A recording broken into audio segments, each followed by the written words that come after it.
De volta, já recebendo aqui no nosso encontro, Nick Vujicic. Prazer recebê-lo. Esse australiano que veio agora de Los Angeles, acabou de chegar do aeroporto e veio se encontrar aqui com a gente. Nós vamos contar com a tradução do Ricardo Amorim e da Regina Silveira para que a nossa conversa fique mais tranquila e que todo mundo, você aí do outro lado da telinha, vocês, todos nós, possamos entender tudo que ele tem para dizer, porque aos 34 anos ele viaja pelo mundo e todo mundo quer saber o que ele tem para falar sobre autoconfiança, sobre superação de limites, sobre bullying. Primeiro vou mostrar para você um pouquinho do que ele é capaz de fazer e que talvez você nem imagine. A narração é do André Corvelo, meu parceiro. Vamos ver. Não tá fácil para ninguém, né? E se tá puxado para você, espere só alguns segundos. Repense. Pense na vida desse cara. Ele que é o cara do momento.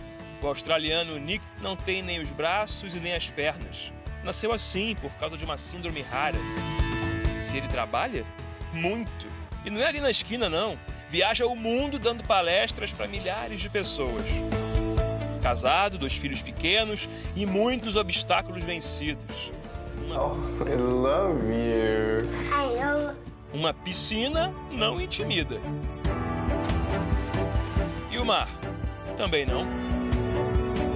Conquistou uma independência invejável. Esse cara não para de surpreender. Se lhe faltam os braços, sobram abraços.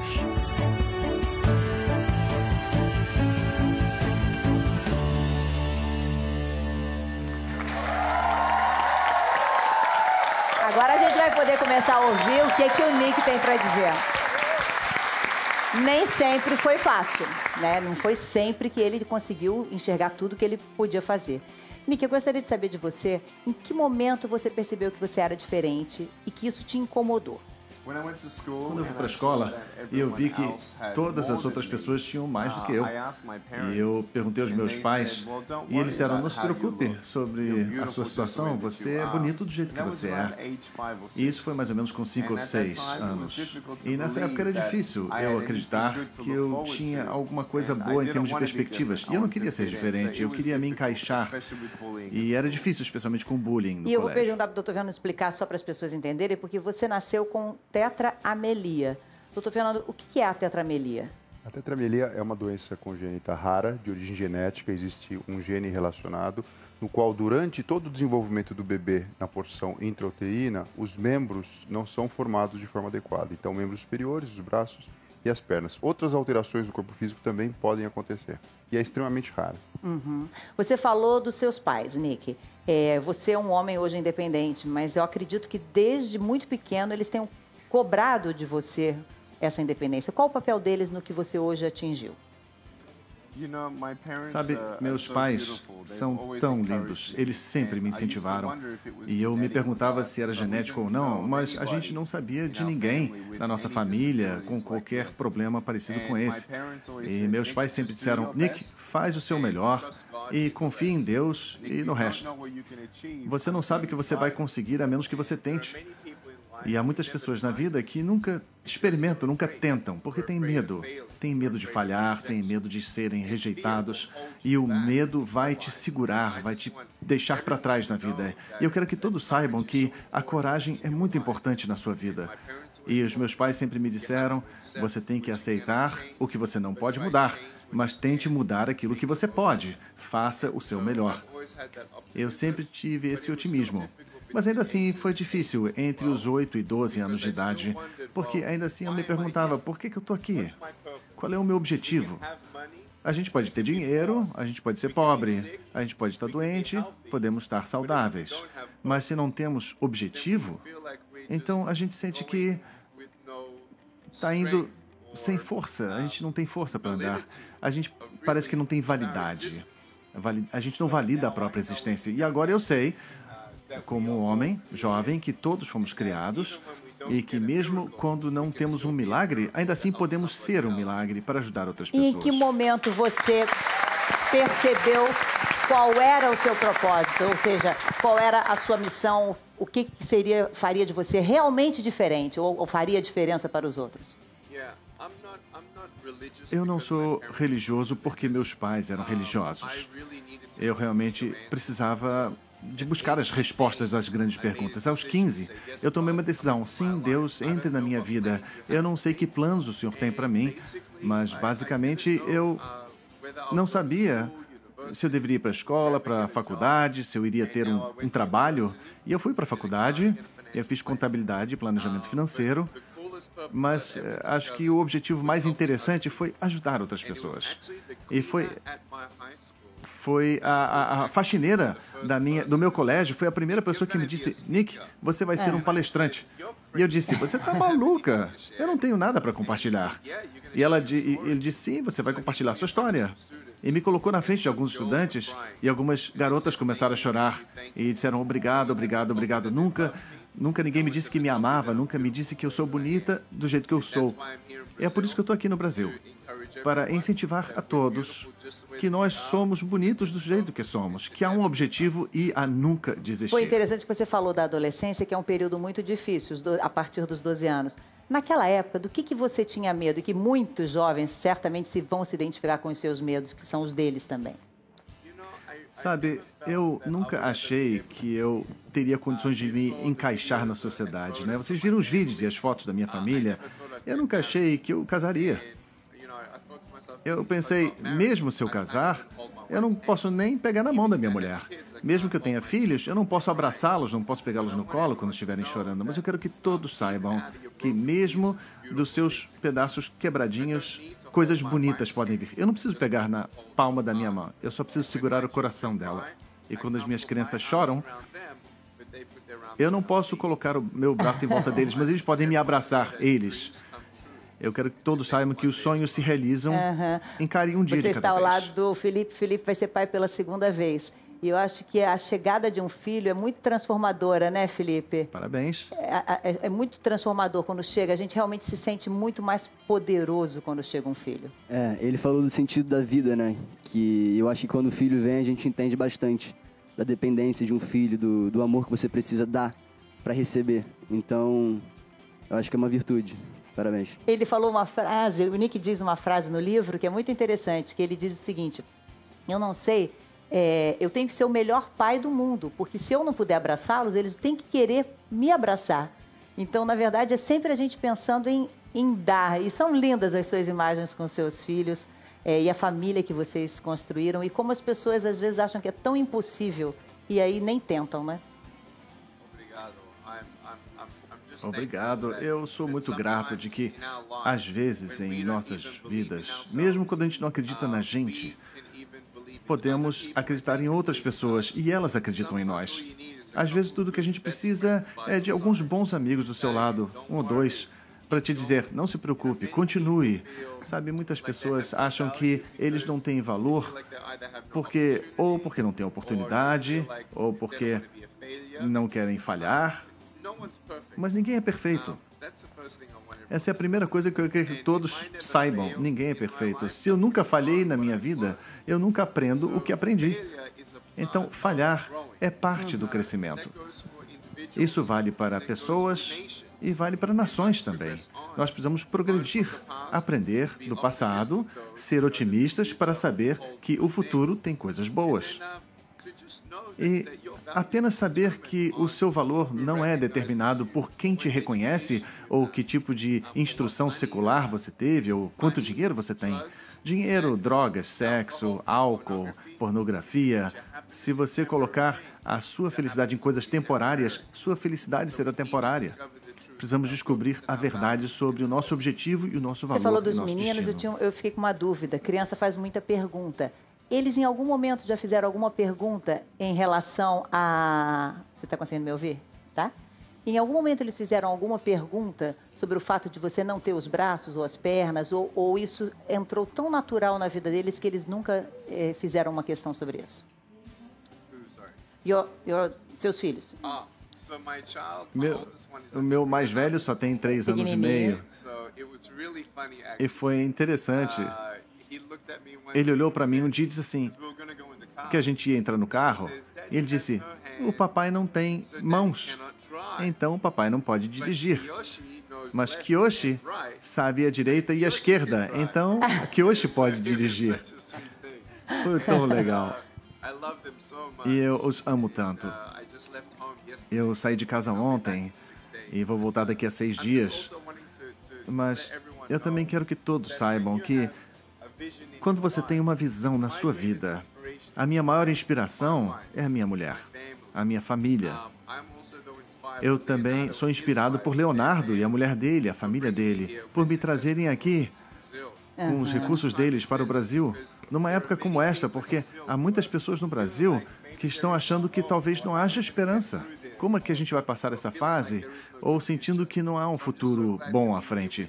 Por isso, eu estou feliz de estar aqui com eles para plantar essa semente, para saber que, olha, sim, sonhos se realizam. Continuem, façam o seu melhor. Vou mostrar para todo mundo agora a história de um menino para quem o Nick é muito inspirador. Você já esteve com ele, eu tenho até uma foto de um encontro que vocês tiveram. A família é de Sorocaba, mas vocês se encontraram em Minas Gerais. E o meu parceiro Felipe Androli foi ver como ele está hoje, que ele também está com 3 aninhos hoje. Vamos ver. Fátima, a gente veio até Sorocaba, aqui no interior de São Paulo, para conhecer essa família aqui. Papai Marcos, mamãe Thalita e o Heitor. Heitor, vamos lá conhecer sua casa? Conhecer sua história? Fala, bora. Vamos. É, tá certo. Daqui a pouco ele relaxa.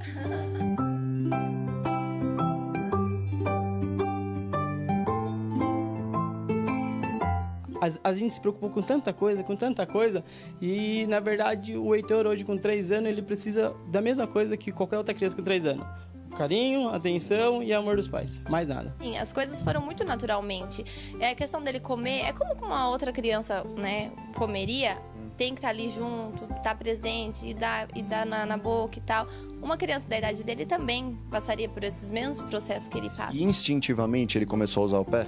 Sim. Sozinho? Sim. Ele mama ainda mamadeira, né? Então, assim, ele mesmo fala, deixa eu, dá pra mim. Então, assim, a gente deixa. Ele é independente, deu pra perceber. Isso, a gente faz o máximo possível, né? Pra deixar ele independente, pra ele não se sentir que tudo ele depende das pessoas, né?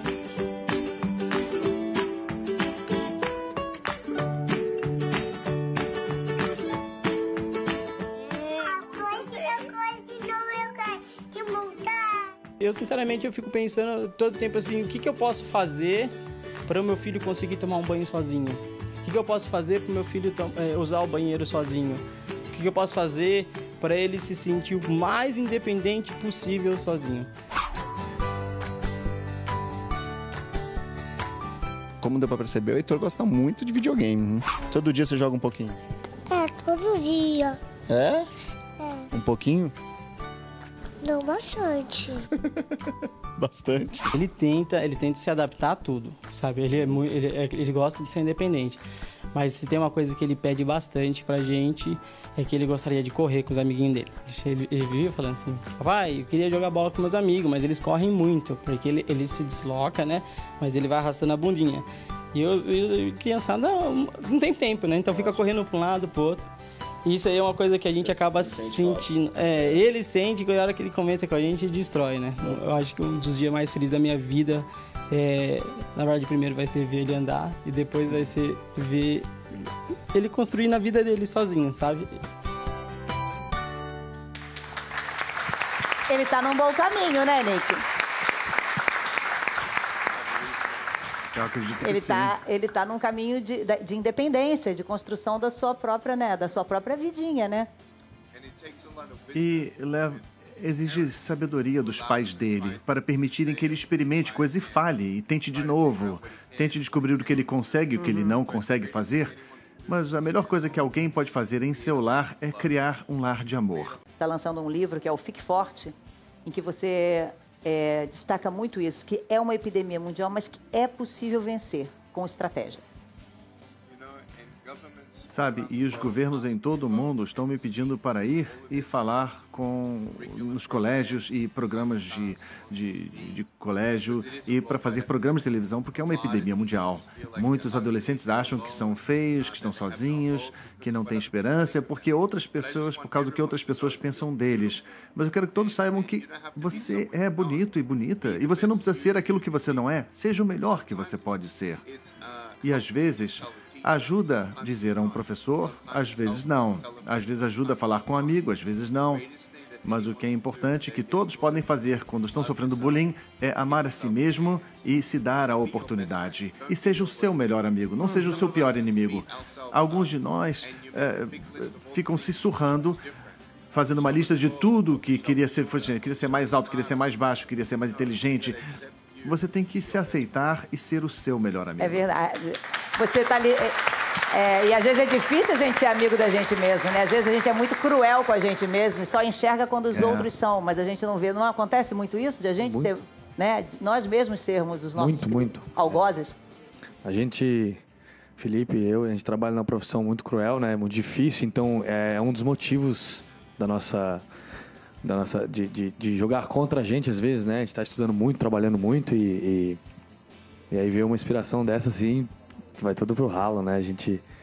É um prazer estar perto, assim, ouvir, poder falar, é bem emocionante, bem inspirador. Obrigado. O Caio faz, o Nick lidera uma campanha mundial contra o bullying em que as pessoas postam uma hashtag Sou Mais Que Isso. E você postou um vídeo falando Sim, disso. Postei um vídeo falando do bullying de quando eu era jovem, eu mudei de cidade muito jovem, né?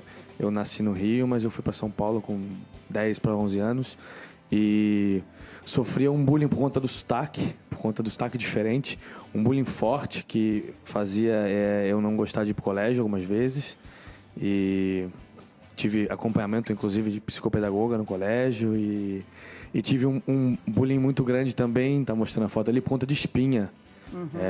Eu tive muita espinha na adolescência e a parte de se sociabilizar com amigos em festas, tinham festas que eu não queria ir, algumas vezes não quis ir para o colégio por conta de muita espinha. Enfim, foi um momento complicado da adolescência, mas meus pais sempre me ajudaram muito. E às vezes é uma coisa que a gente hoje fica parecendo tão pequena, mas que na época incomoda tanto, né? Exatamente. É tão grave. Elba, você enfrentou algum bullying? Suas filhas enfrentaram, filhos? E por incrível que pareça, sim. Elas tentaram esconder o máximo, mas eu acabei colocando a escola, né? Mas nada demais também, porque elas souberam se colocar também, elas sabem se colocar. Elas não alimentaram isso. Mas eu senti quando eu chegava na escola, numa festinha, por exemplo, que eu chegava perto delas, elas saíam pequenininha, então assim, de mas perto. Por ser filha de alguém famoso? Por ser filha de alguém famoso, por serem adotadas. É uma coisa terrível essa história de bullying, né? Uma falta de humanidade, falta de respeito, falta de amor, né? Falta de amor ao próximo. Exato. Você também já tiveram um problema com filhos? Alguma coisa relacionada a bullying, o seu Geraldo? Não tem. Também não me lembro disso. Não. Eu tive comigo, porque... De repente, se eles tiveram, eu nem soube. Não soube. De repente, a gente fica essa tensão. A gente tem que ter realmente... Talvez eu não fui o pai devido, mais importante. Mas, ao mesmo tempo, eu sinto que está tudo resolvido. E você falou que você mesmo sofreu? Eu sofri, mas sofri porque sempre eu era tido... Eu sou da cidade de São Bento do Una, cidade pequenininha. Quando eu ia para morar no Recife, já falavam muito mal gozavam o meu sotaque. Aí eu trazia a minha cultura gonzaguiana, ibérica, que lá tem no nosso sertão e tal e coisa, mas ridicularizada. Então eu teria que ser um cara de cantor de rock and roll, essa da época de Elvis Presley, entendeu? Então tudo que era isso. Aí quando chega por aqui também tinha. Diminuiu aqui no Rio. Quando a gente chegou, começou a fazer o primeiro disco da gente, teve esse problema. O pessoal chama a gente de Paraíba. Isso eu também tive um pouco. E isso dentro do mesmo país. Acho que você podia... tem muita gente jovem aqui, muitos pais em casa, aflitos e ansiosos. Do que é possível fazer? Que dica você dá normalmente? No livro eu li várias. Você sempre põe um conselho do Nick no fim. O que você podia dizer para as pessoas que elas podem fazer por elas mesmas? Muito rapidamente, muitas pessoas dizem: é fácil para você, Nick, porque você vive na Califórnia ou porque você cresceu na Austrália. Uma das pessoas mais inspiradoras da minha vida é o Sr. Edson Bueno, que ele era engraxate. Aos 4, ele foi atropelado por um carro aqui no Brasil. E nem os seus pais ou os seus avós eram educados, mas ele disse: eu vou ser um médico, um doutor. E ele foi para o colégio e ele trabalhou bastante e conseguiu bolsa na Faculdade de Medicina e ele iniciou o seu primeiro hospital aos 33 anos de idade. Ele foi a primeira pessoa que me trouxe ao Brasil e agora ele tem dezenas de milhares de empregados aqui no Brasil. Então, eu queria dizer aos pais que eles têm que entender que isso funciona em qualquer lugar. Amar a você mesmo, fazer o seu melhor, falar com seu filho ou sua filha sobre isso. Não só dizer, você está sofrendo bullying, você está fazendo bullying com alguém. Sabe? Olha, me fala sobre bullying, me fala sobre seus amigos, me fala sobre o pessoal no colégio, me fala da sua escola. Se eu for na sua escola, o que eu vou ver? E por que você acha que as coisas acontecem desse jeito? E ter uma conversa. Muitos adolescentes gostariam de ter uma conversa. Se você não ficar dizendo, você sofre bullying, você faz bullying, aí eles não querem falar, mas se vem de um outro ângulo. Escuta, como é que está no colégio? Me fala dos seus amigos. Não diretamente sobre ele, né? Mas algo mais em torno dele. Não diretamente. Então, com o tempo, eles acabam se abrindo. E, com o tempo, você pode plantar sementes em seus corações, para que eles saibam que a gente não sabe o que passa por um adolescente no colégio. A gente não sabe se ele está sendo abusado sexualmente em casa, se tem um pai alcoólatra. E muitas histórias trágicas, eles lá não sabem.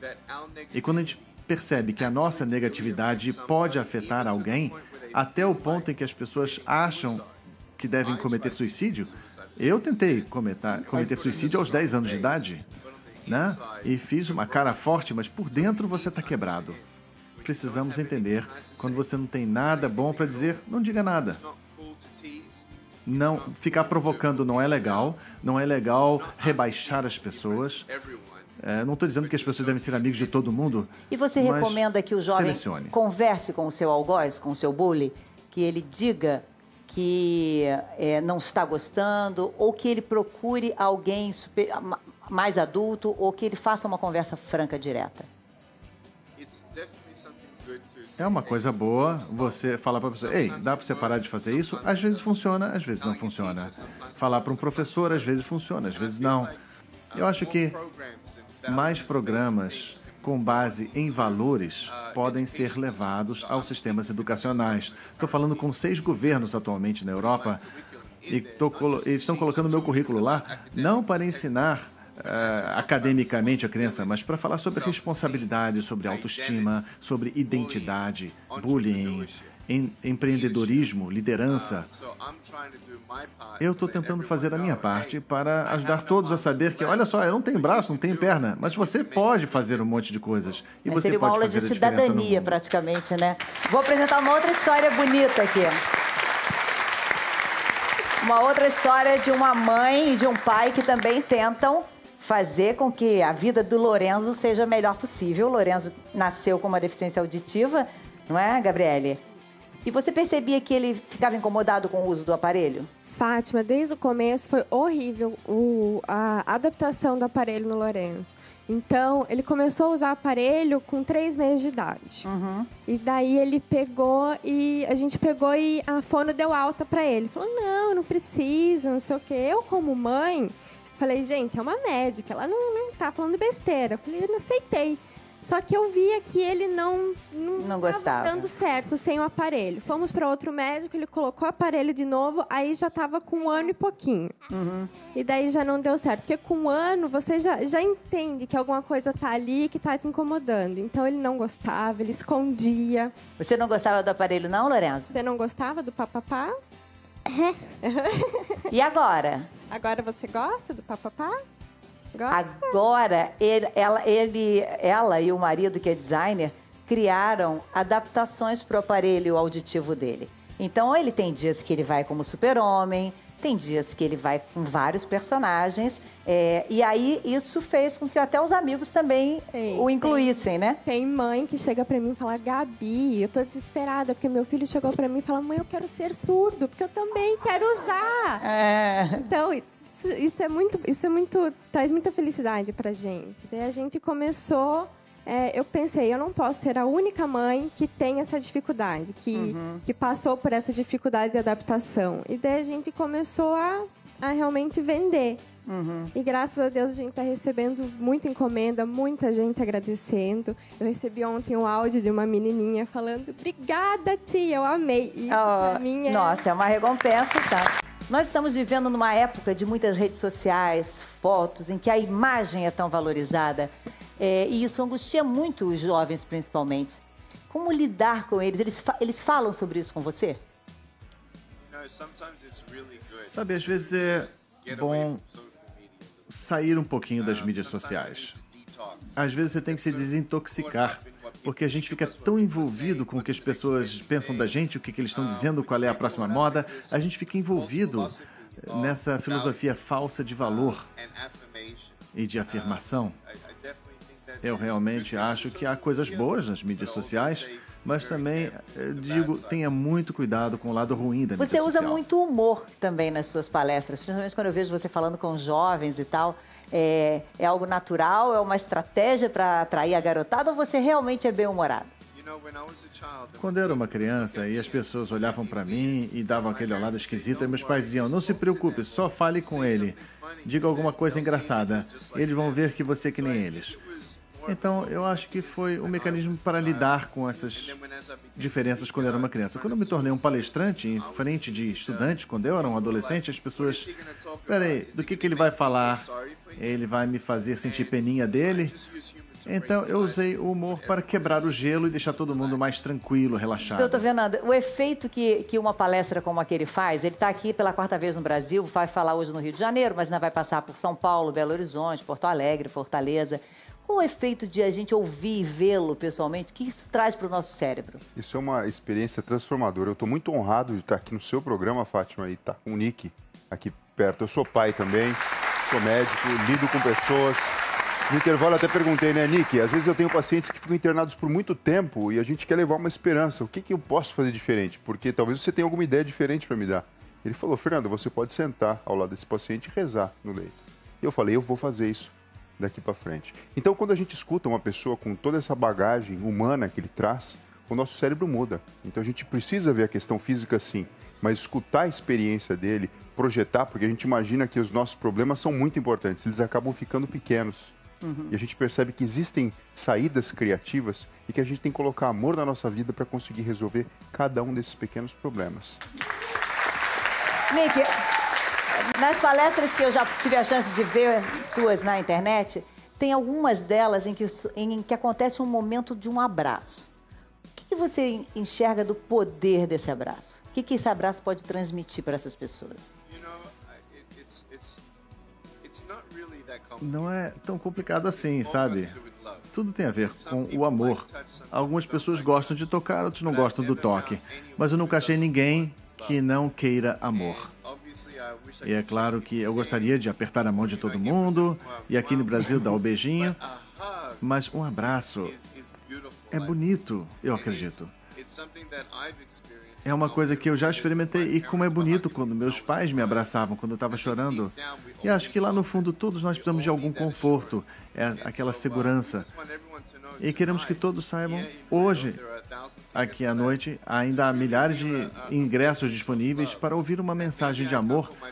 Talvez eu não possa colocar meus braços físicos em volta deles, mas eles vão receber um grande abraço de amor de mim aqui e haverá em 5 semanas. Eu vou fazer vou pegar uma pessoa que representa os muitos fãs que você tem no Brasil, as muitas pessoas que seguem você.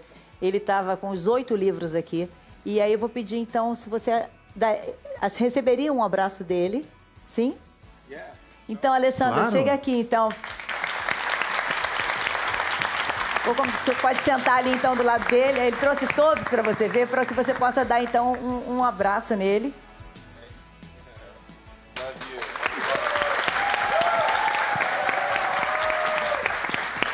Você já tinha visto, Alessandro, cenas de um abraço? Sim, Fátima. Eu passei por um acidente muito grave na minha vida, onde eu recebi um diagnóstico do médico que poderia haver a possibilidade de eu perder 8 centímetros da minha perna esquerda.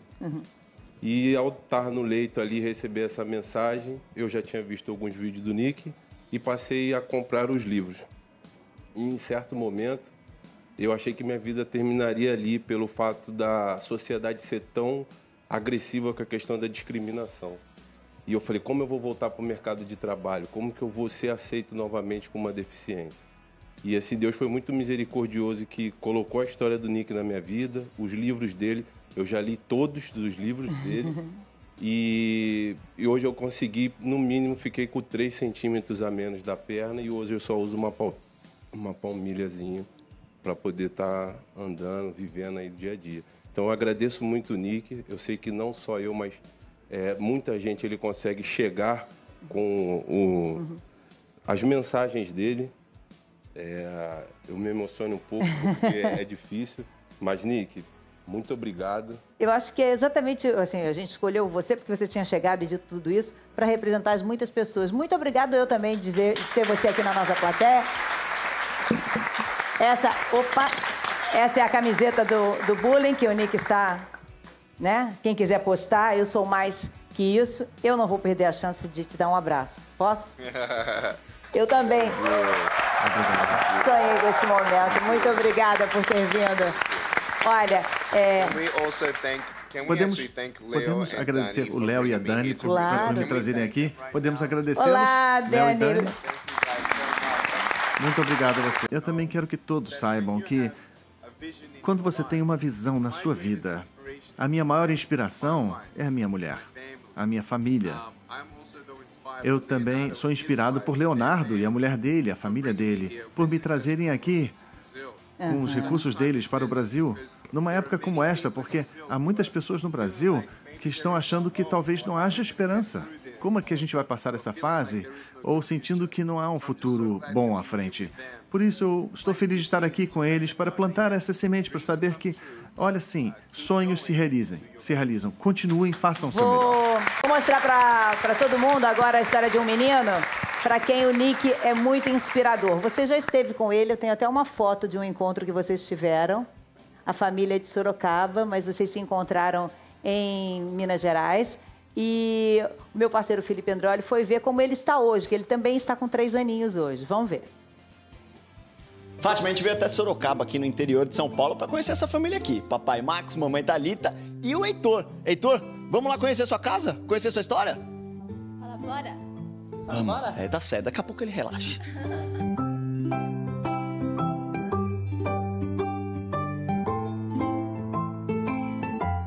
A gente se preocupa com tanta coisa, e na verdade o Heitor hoje com 3 anos, ele precisa da mesma coisa que qualquer outra criança com 3 anos. Carinho, atenção e amor dos pais, mais nada. Sim, as coisas foram muito naturalmente. A questão dele comer, é como uma outra criança, né, comeria, tem que estar ali junto, estar presente e dar na boca e tal. Uma criança da idade dele também passaria por esses mesmos processos que ele passa. E instintivamente ele começou a usar o pé? Sim. Sozinho? Sim. Ele mamãe da mamadeira, né? Então, assim, ele mesmo fala, deixa eu, dá pra mim. Então, assim, a gente deixa. Ele é independente, dá pra perceber. Isso, a gente faz o máximo possível, né? Pra deixar ele independente, pra ele não se sentir que tudo ele depende das pessoas, né?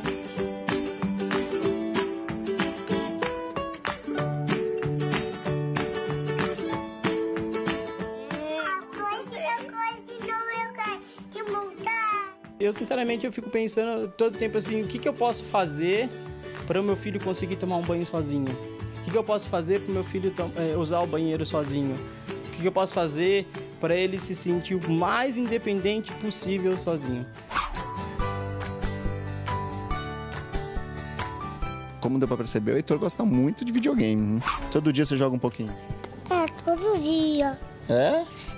Um pouquinho? Não, bastante. Bastante. Ele tenta se adaptar a tudo, sabe? Ele gosta de ser independente. Mas se tem uma coisa que ele pede bastante pra gente, é que ele gostaria de correr com os amiguinhos dele. Ele vive falando assim, papai, eu queria jogar bola com meus amigos, mas eles correm muito, porque ele se desloca, né? Mas ele vai arrastando a bundinha. E eu criançada, não tem tempo, né? Então fica correndo pra um lado, pro outro.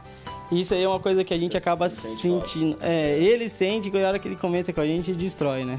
Eu acho que um dos dias mais felizes da minha vida, na verdade, primeiro vai ser ver ele andar e depois vai ser ver ele construir na vida dele sozinho, sabe? Ele tá num bom caminho, né, Nick? Eu acredito que sim. Ele tá num caminho de independência, de construção da sua própria, né, da sua própria vidinha, né? E exige sabedoria dos pais dele para permitirem que ele experimente coisas e falhe, e tente de novo, tente descobrir o que ele consegue e o que ele não consegue fazer. Mas a melhor coisa que alguém pode fazer em seu lar é criar um lar de amor. Está lançando um livro que é o Fique Forte, em que você destaca muito isso, que é uma epidemia mundial, mas que é possível vencer com estratégia. Sabe, e os governos em todo o mundo estão me pedindo para ir e falar nos colégios e programas de colégio e para fazer programas de televisão, porque é uma epidemia mundial. Muitos adolescentes acham que são feios, que estão sozinhos, que não têm esperança, por causa do que outras pessoas pensam deles. Mas eu quero que todos saibam que você é bonito e bonita, e você não precisa ser aquilo que você não é. Seja o melhor que você pode ser. E às vezes ajuda a dizer a um professor, às vezes não. Às vezes ajuda a falar com um amigo, às vezes não. Mas o que é importante que todos podem fazer quando estão sofrendo bullying é amar a si mesmo e se dar a oportunidade. E seja o seu melhor amigo, não seja o seu pior inimigo.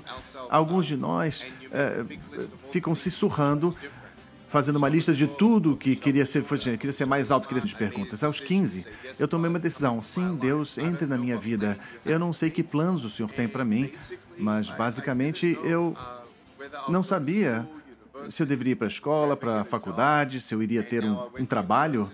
E eu fui para a faculdade, eu fiz contabilidade e planejamento financeiro, mas acho que o objetivo mais interessante foi ajudar outras pessoas. E foi a faxineira do meu colégio, foi a primeira pessoa que me disse: Nick, você vai ser um palestrante. E eu disse: você tá maluca? Eu não tenho nada para compartilhar. E ele disse: sim, você vai compartilhar sua história. E me colocou na frente de alguns estudantes e algumas garotas começaram a chorar e disseram: obrigado, obrigado, obrigado. Nunca ninguém me disse que me amava, nunca me disse que eu sou bonita do jeito que eu sou. E é por isso que eu estou aqui no Brasil, para incentivar a todos que nós somos bonitos do jeito que somos, que há um objetivo e a nunca desistir. Foi interessante que você falou da adolescência, que é um período muito difícil, a partir dos 12 anos. Naquela época, do que você tinha medo? E que muitos jovens certamente vão se identificar com os seus medos, que são os deles também. Sabe, eu nunca achei que eu teria condições de me encaixar na sociedade, né? Vocês viram os vídeos e as fotos da minha família. Eu nunca achei que eu casaria. Eu pensei, mesmo se eu casar, eu não posso nem pegar na mão da minha mulher. Mesmo que eu tenha filhos, eu não posso abraçá-los, não posso pegá-los no colo quando estiverem chorando. Mas eu quero que todos saibam que mesmo dos seus pedaços quebradinhos, coisas bonitas podem vir. Eu não preciso pegar na palma da minha mão, eu só preciso segurar o coração dela. E quando as minhas crianças choram, eu não posso colocar o meu braço em volta deles, mas eles podem me abraçar, eles. Eu quero que todos saibam que os sonhos se realizam. Encarem um dia de cada vez. Você está ao lado do Felipe. Felipe vai ser pai pela segunda vez. E eu acho que a chegada de um filho é muito transformadora, né, Felipe? Parabéns. É muito transformador quando chega. A gente realmente se sente muito mais poderoso quando chega um filho. Ele falou do sentido da vida, né? Que eu acho que quando o filho vem, a gente entende bastante da dependência de um filho, do amor que você precisa dar para receber. Então, eu acho que é uma virtude. Parabéns. Ele falou uma frase, o Nick diz uma frase no livro que é muito interessante, que ele diz o seguinte: eu não sei, eu tenho que ser o melhor pai do mundo, porque se eu não puder abraçá-los, eles têm que querer me abraçar. Então, na verdade, é sempre a gente pensando em dar. E são lindas as suas imagens com seus filhos e a família que vocês construíram e como as pessoas às vezes acham que é tão impossível e aí nem tentam, né? Obrigado. Eu sou muito grato de que, às vezes, em nossas vidas, mesmo quando a gente não acredita na gente, podemos acreditar em outras pessoas e elas acreditam em nós. Às vezes, tudo que a gente precisa é de alguns bons amigos do seu lado, um ou dois, para te dizer: não se preocupe, continue. Sabe, muitas pessoas acham que eles não têm valor porque não têm oportunidade, ou porque não querem falhar. Mas ninguém é perfeito. Essa é a primeira coisa que eu quero que todos saibam. Ninguém é perfeito. Se eu nunca falhei na minha vida, eu nunca aprendo o que aprendi. Então, falhar é parte do crescimento. Isso vale para pessoas E vale para nações também. Nós precisamos progredir, aprender do passado, ser otimistas para saber que o futuro tem coisas boas. E apenas saber que o seu valor não é determinado por quem te reconhece, ou que tipo de instrução secular você teve, ou quanto dinheiro você tem. Dinheiro, drogas, sexo, álcool, pornografia. Se você colocar a sua felicidade em coisas temporárias, sua felicidade será temporária. Precisamos descobrir a verdade sobre o nosso objetivo e o nosso valor. Você falou dos e nosso meninos, destino. eu fiquei com uma dúvida. Criança faz muita pergunta. Eles, em algum momento, já fizeram alguma pergunta em relação a... Você está conseguindo me ouvir? Tá? Em algum momento, eles fizeram alguma pergunta sobre o fato de você não ter os braços ou as pernas, ou isso entrou tão natural na vida deles que eles nunca fizeram uma questão sobre isso? Seus filhos. O meu mais velho só tem 3 anos e meio. E foi interessante. Ele olhou para mim um dia e disse assim, que a gente ia entrar no carro, e ele disse, o papai não tem mãos, então o papai não pode dirigir. Mas Kiyoshi sabe a direita e a esquerda, então Kiyoshi pode dirigir. Foi tão legal. E eu os amo tanto. Eu saí de casa ontem e vou voltar daqui a 6 dias. Mas ser mais baixo, queria ser mais inteligente. Você tem que se aceitar e ser o seu melhor amigo. É verdade. Você está ali... e às vezes é difícil a gente ser amigo da gente mesmo, né? Às vezes a gente é muito cruel com a gente mesmo e só enxerga quando os outros são, mas a gente não vê. Não acontece muito isso de a gente ser, né? Nós mesmos sermos os nossos algozes? A gente, Felipe e eu, a gente trabalha numa profissão muito cruel, né? Muito difícil, então é um dos motivos de jogar contra a gente às vezes, né? A gente está estudando muito, trabalhando muito e aí vê uma inspiração dessa assim, vai tudo pro ralo, né?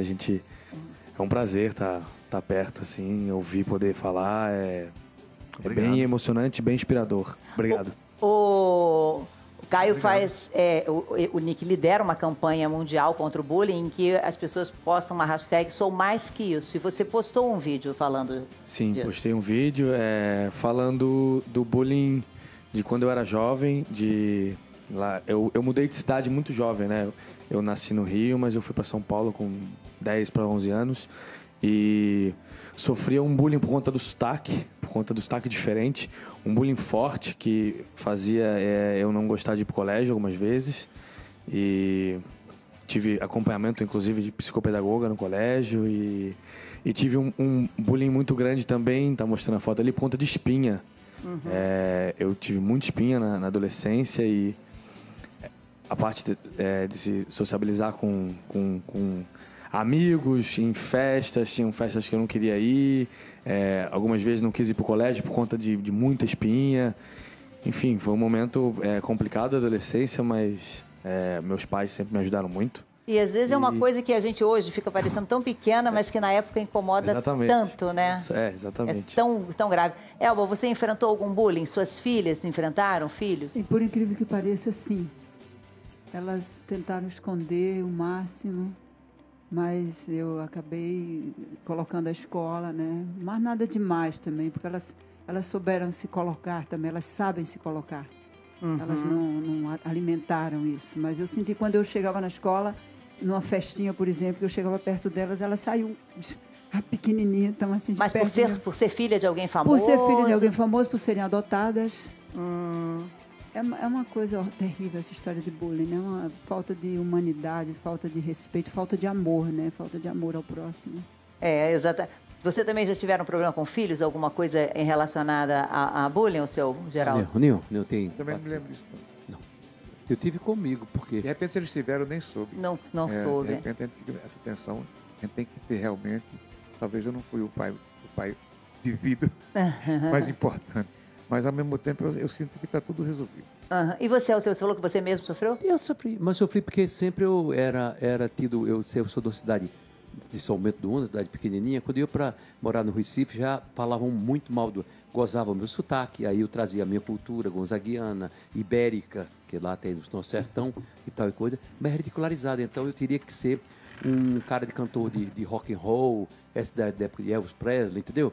Então, tudo que era isso. Aí, quando chega por aqui, também tinha. Diminuiu aqui no Rio. Quando a gente chegou, começou a fazer o primeiro disco da gente teve esse problema, o pessoal chamava a gente de Paraíba. Isso eu também tive um pouco. Isso dentro do mesmo país. Acho que você podia... tem muita gente jovem aqui, muitos pais em casa, aflitos e ansiosos. Do que é possível fazer? Que dica você dá normalmente? No livro eu li várias. Você sempre põe um conselho do Nick no fim. O que você podia dizer para as pessoas que elas podem fazer por elas mesmas? Muito rapidamente, muitas pessoas dizem: é fácil para você, Nick, porque você vive na Califórnia ou porque você cresceu na Austrália.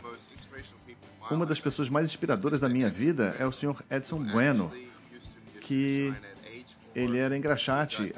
Aos 4, ele foi atropelado por um carro aqui no Brasil e nem os seus pais ou os seus avós eram educados, mas ele disse: eu vou ser um médico, um doutor. E ele foi para o colégio e ele trabalhou bastante e conseguiu bolsa na faculdade de medicina e ele iniciou o seu primeiro hospital aos 33 anos de idade. Ele foi a primeira pessoa que me trouxe ao Brasil e agora ele tem dezenas de milhares de empregados aqui no Brasil. Então, eu queria dizer aos pais que eles têm que entender que isso funciona em qualquer lugar. Amar a você mesmo, fazer o seu melhor, falar com seu filho ou sua filha sobre isso. Não só dizer: você está sofrendo bullying, você está fazendo bullying com alguém. Sabe? Olha, me fala... Estamos de volta e já recebendo aqui no nosso encontro Nick Vujicic. Prazer recebê-lo. Esse australiano que veio agora de Los Angeles, acabou de chegar do aeroporto e veio se encontrar aqui com a gente. Nós vamos contar com a tradução do Ricardo Amorim e da Regina Silveira para que a nossa conversa fique mais tranquila e que todo mundo, você aí do outro lado da telinha, vocês, todos nós, possamos entender tudo que ele tem para dizer, porque aos 34 anos ele viaja pelo mundo e todo mundo quer saber o que ele tem para falar sobre autoconfiança, sobre superação de limites, sobre bullying. Primeiro vou mostrar para você um pouquinho do que ele é capaz de fazer e que talvez você nem imagine. A narração é do André Corvelo, meu parceiro. Vamos ver. Não tá fácil para ninguém, né? E se tá puxado para você, espere só alguns segundos. Repense. Pense na vida desse cara. Ele que é o cara do momento. O australiano Nick não tem nem os braços e nem as pernas. Nasceu assim por causa de uma síndrome rara. Se ele trabalha? Muito. E não é ali na esquina, não. Viaja o mundo dando palestras para milhares de pessoas. Casado, 2 filhos pequenos e muitos obstáculos vencidos. I love you. Uma piscina não intimida. E o mar? Também não. Conquistou uma independência invejável. Esse cara não para de surpreender. Se lhe faltam os braços, sobram abraços.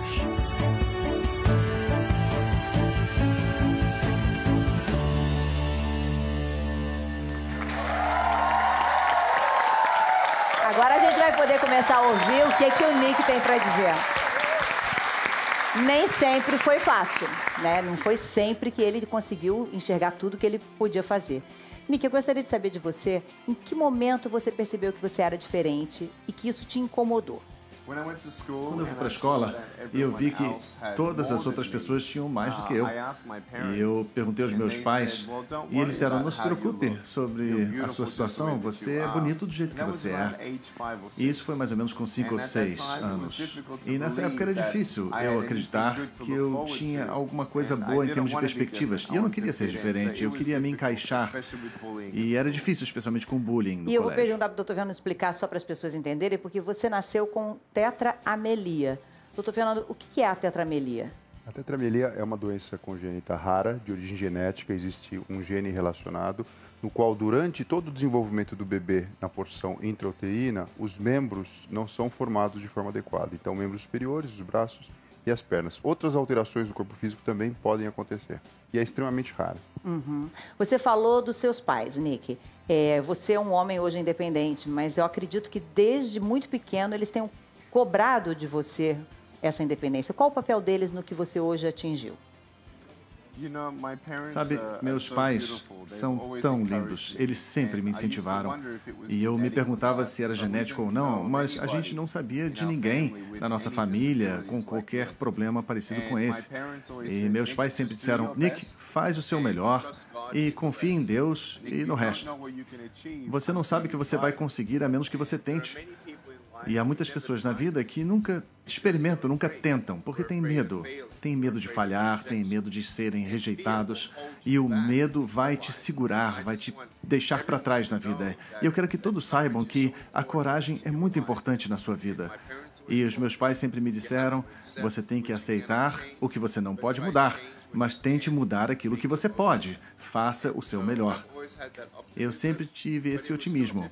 Mas ainda assim foi difícil entre os 8 e 12 anos de idade, porque ainda assim eu me perguntava, por que eu estou aqui? Qual é o meu objetivo? A gente pode ter dinheiro, a gente pode ser pobre, a gente pode estar doente, podemos estar saudáveis. Mas se não temos objetivo, então a gente sente que está indo sem força, a gente não tem força para andar, a gente parece que não tem validade. A gente não valida a própria existência. E agora eu sei, como homem, jovem, que todos fomos criados e que mesmo quando não temos um milagre, ainda assim podemos ser um milagre para ajudar outras pessoas. E em que momento você percebeu qual era o seu propósito? Ou seja, qual era a sua missão? O que faria de você realmente diferente ou faria diferença para os outros? Eu não sou religioso porque meus pais eram religiosos. Eu realmente precisava de buscar as respostas das grandes... Me fala sobre bullying, me fala sobre seus amigos, me fala sobre o pessoal no colégio, me fala da sua escola. Se eu for na sua escola, o que eu vou ver? E por que você acha que as coisas acontecem desse jeito? E ter uma conversa. Muitos adolescentes gostariam de ter uma conversa. Se você não ficar dizendo, você sofre bullying, você faz bullying, aí eles não querem falar. Mas se vem de um outro ângulo. Escuta, como é que tá no colégio? Me fala dos seus amigos. Não diretamente sobre ele, né? Mas algo mais em torno dele. Não diretamente. Então, com o tempo, eles acabam se abrindo. E, com o tempo, você pode plantar sementes em seus corações, para que eles saibam que a gente não sabe o que passa por um adolescente no colégio. A gente não sabe se ele está sendo abusado sexualmente em casa, se tem um pai alcoólatra. E muitas histórias trágicas, eles lá não sabem. E quando a gente percebe que a nossa negatividade pode afetar alguém, até o ponto em que as pessoas acham que devem cometer suicídio, eu tentei cometer suicídio aos 10 anos de idade, né? E fiz uma cara forte, mas por dentro você está quebrado. Precisamos entender, quando você não tem nada bom para dizer, não diga nada. Não, ficar provocando não é legal rebaixar as pessoas. Não estou dizendo que as pessoas devem ser amigos de todo mundo. E você recomenda que o jovem converse com o seu algoz, com o seu bully, que ele diga que não está gostando, ou que ele procure alguém mais adulto, ou que ele faça uma conversa franca, direta? É uma coisa boa você falar para a pessoa, ei, dá para você parar de fazer isso? Às vezes funciona, às vezes não funciona. Falar para um professor, às vezes funciona, às vezes não. Eu acho que mais programas com base em valores podem ser levados aos sistemas educacionais. Estou falando com 6 governos atualmente na Europa e eles estão colocando o meu currículo lá, não para ensinar academicamente a criança, mas para falar sobre responsabilidade, sobre autoestima, sobre identidade, bullying, empreendedorismo, liderança. Eu estou tentando fazer a minha parte para ajudar todos a saber que, olha só, eu não tenho braço, não tenho perna, mas você pode fazer um monte de coisas. E você seria pode uma aula fazer de a diferença no cidadania, mundo. praticamente, né? Vou apresentar uma outra história bonita aqui. Uma outra história de uma mãe e de um pai que também tentam fazer com que a vida do Lorenzo seja a melhor possível. O Lorenzo nasceu com uma deficiência auditiva, não é, Gabriele? E você percebia que ele ficava incomodado com o uso do aparelho? Fátima, desde o começo foi horrível a adaptação do aparelho no Lorenzo.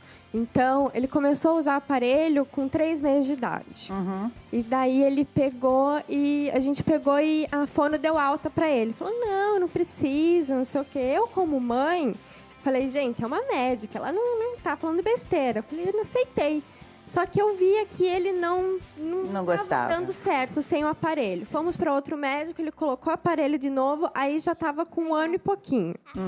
E daí já não deu certo. Porque com 1 ano você já entende que alguma coisa tá ali que tá te incomodando. Então ele não gostava, ele escondia. Você não gostava do aparelho não, Lorenzo? Você não gostava do papapá? E agora? Agora você gosta do papapá? Agora, ela e o marido, que é designer, criaram adaptações para o aparelho auditivo dele. Então, ele tem dias que ele vai como super-homem, tem dias que ele vai com vários personagens.